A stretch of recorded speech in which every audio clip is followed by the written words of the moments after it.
debute Orgia ou O Homem que Deu Cria, em 1971, que ficou proibido durante mais de 10 anos pela ditadura militar.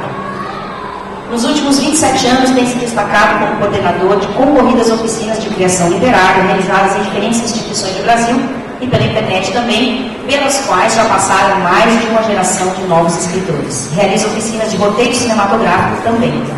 Foi contemplado com alguns dos principais prêmios artísticos brasileiros, tendo recebido 3 vezes o Prêmio Jabuti, assim como 3 vezes o Prêmio da Associação Paulista dos Críticos de Arte, APCA. O último deles, com seu mais recente romance, Rei do Cheiro. Várias de suas peças teatrais foram encenadas em diferentes cidades brasileiras, tendo recebido prêmios nos festivais de teatro de João Pessoa e Campina Grande. Foi contemplado com bolsa da FUNARTE, da Prefeitura da cidade de Munique, na Alemanha, e recebeu mais de uma vez o Prêmio Estímulo da Prefeitura de São Paulo para desenvolvimento de roteiros cinematográficos. Em 2001, foi escritor residente na Universidade do Texas, em Austin. Com seu conto Dois Corpos que Caem, compõe uma antologia 100 melhores contos brasileiros do século XX. Sua obra já foi traduzida para inglês, alemão, espanhol, italiano, polonês e húngaro. Vamos receber então João Silvério Trevisan com a mediação do Lira Neto.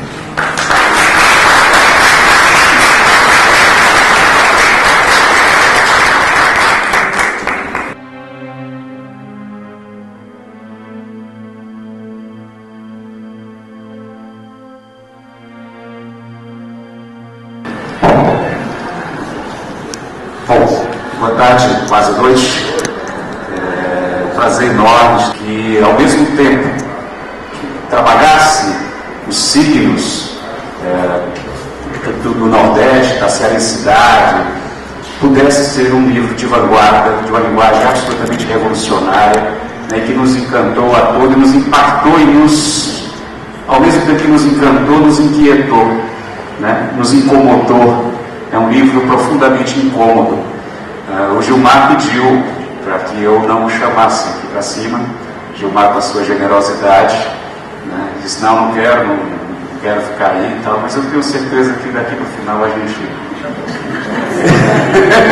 só o fato dele estar aqui, ele não queria nem vir hoje, nem isso ele queria. Mas depois a gente convence, né?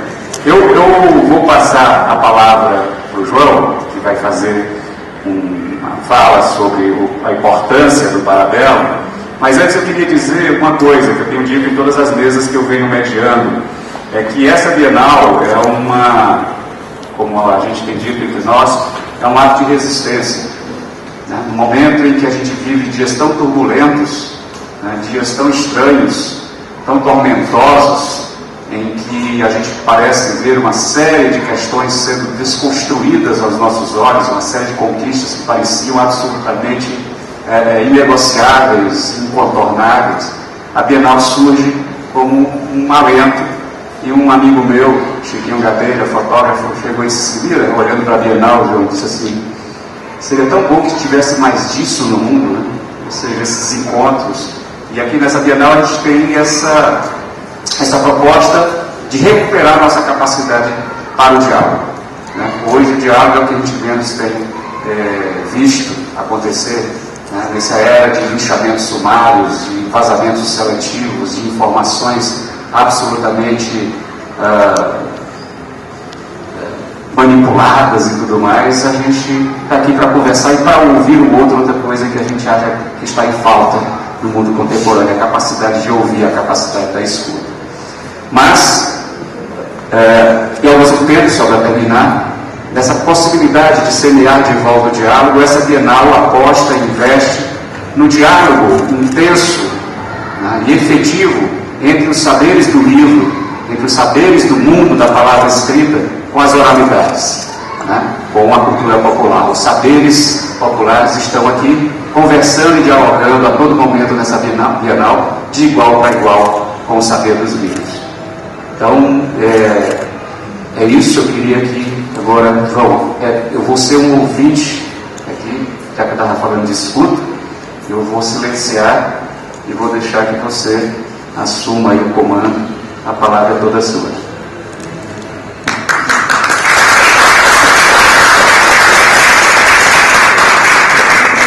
Boa noite a todos e todas presentes aqui.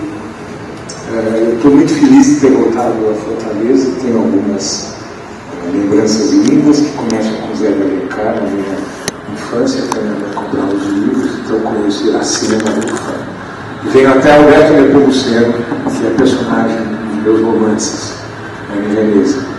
E agora eu vou voltar, resgatar esses laços com Fortaleza, esses laços literários, que aliás nunca desapareceram, mas vou tentar resgatar e apresentar a vocês um pouco dessa obra que a gente está celebrando hoje aqui, os seus 40 anos. E não é uma tarefa muito fácil, é uma tarefa árdua, estar à altura de um romance como o Parabellum e apresentar a vocês de tal modo que quem não conheça possa sair correndo e ir atrás do livro, que eu acho que está à venda aqui fora. Onde é que é? No Armazém da Cultura. No Armazém da Cultura, né? Não é marketing, não. É simplesmente porque eu não vou conseguir falar do Parabellum sem que vocês possam ler o Parabellum. Eu apenas vou tentar dar uma colher de chá para que vocês possam saborear uma obra que eu considero uma referência importantíssima na literatura brasileira e, infelizmente, como acontece muito frequentemente, tudo bem que não é só nesse país, mas não consola nem um pouco, porque especialmente aqui, né? Mais uma dessas obras que caíram no injusto esquecimento. Uma das coisas que me assustam quando eu vou falar do Parabellum é não saber por onde é que eu começo. Por quê? Porque o livro tem muitas entradas, né? E tem também muitas saídas, o que significa que se trata de uma obra aberta, né?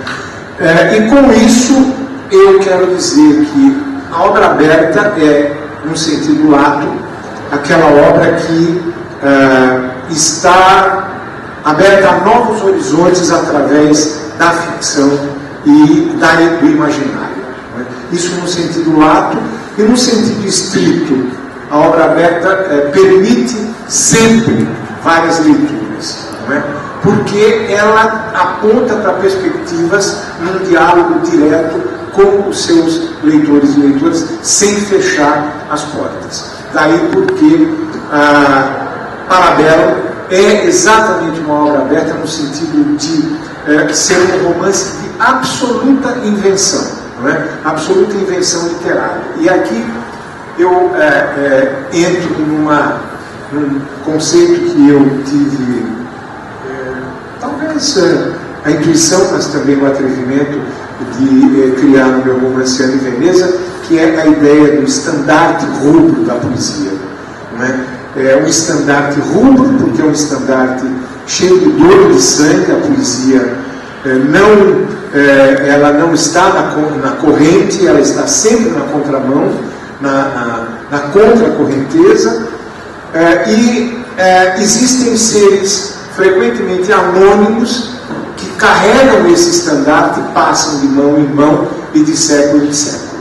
E veio acabar aqui em Fortaleza, né? Através das mãos do Gilmar de Carvalho no Parabellum, não é? Eu acho que o que está presente no Parabellum, e que eu aproximo da ideia do estandarte rubro da poesia, é que, antes de mais nada, ele foi condenado ao ostracismo, já desde a origem, não é? Por dois motivos muito simples. Ele foi uma obra lançada, desembolsada pelo autor, não é? Numa edição do autor, e no Nordeste, de modo que estava fora do circuito Rio-São Paulo, né? Que manda na cultura do país. Não é uma coisa boa que se concentre lá, absolutamente não é, mas com isso nem sequer o lançamento da segunda edição, que ocorreu em 2011, conseguiu colocar o Parabellum no circuito literário do país. E quando eu digo circuito literário do país, eu não estou necessariamente querendo dizer no circuito de sucesso literário do país, mas simplesmente no circuito literário em que as pessoas possam ter acesso a uma obra significativa, como é o caso do Parabellum. Eu acho que com isso ele ficou totalmente distanciado do mercado e até dos especialistas, não é? da universidade e da academia, o que é ainda mais lamentável, porque esses especialistas, essas pessoas, me parecem as responsáveis por cavar, não é? Arqueologicamente, e fazer descobertas para apresentar para o povo brasileiro. Quer dizer, teoricamente, eles deveriam ser instrumentos para a revelação do que existe de escondido nos subterrâneos e no subsolo do Brasil. E o que nós temos é um absoluto lugar comum, é uma extensa mediocridade em que atualmente até mesmo especialistas só trabalham em cima daquilo que já é consagrado. Então, se você sai numa grande editora, você ganha uma página do jornal. Se você, por acaso, entrou em meia página do jornal, você vai sair numa grande editora, e com isso forma-se um círculo vicioso, e esses personagens acabam tomando todo o espaço daquilo que eu chamo das capitanias hereditárias brasileiras. Eu digo isso de boca cheia, por experiência própria, o Gilmar sabe disso, nós nos conhecemos há muito tempo, eu sei muito bem do que eu estou falando, e sei muito bem das dores do Gilmar, não é? Porque ele trabalhou com o Parabellum, e nós trabalhamos com uma escassa possibilidade de chegar ao mercado, por não realizarmos obras alinhadas com os modismos. Eu vou ler, em alguns momentos eu vou ler alguns trechinhos para tentar dar um pouquinho para vocês o sabor do Parabellum, mas só vou contextualizar um pouco. Quando o Parabellum foi publicado, em 1977, vivíamos sob a ditadura. E eu gosto muito dos paradoxos. Eu acho que os paradoxos são o momento em que existe a possibilidade da verdade brilhar. E olha que a verdade é complicada, não é? É uma coisa paradoxal. Toda verdade é paradoxal. E nós tivemos, no período da ditadura, um momento de grande explosão criativa nesse país. Então, eu acho que foi alguma coisa como talvez um incentivo de resistência à falta de liberdade. O Nordeste, nesse momento, aparecia como, no mapa político brasileiro, como uma ponta de lança das lutas populares. Não é? Basta lembrar das ligas camponesas do Francisco Julião em Pernambuco. Mas tem todo o cinema novo, começou girando em torno de temática nordestina. Então, nesse momento,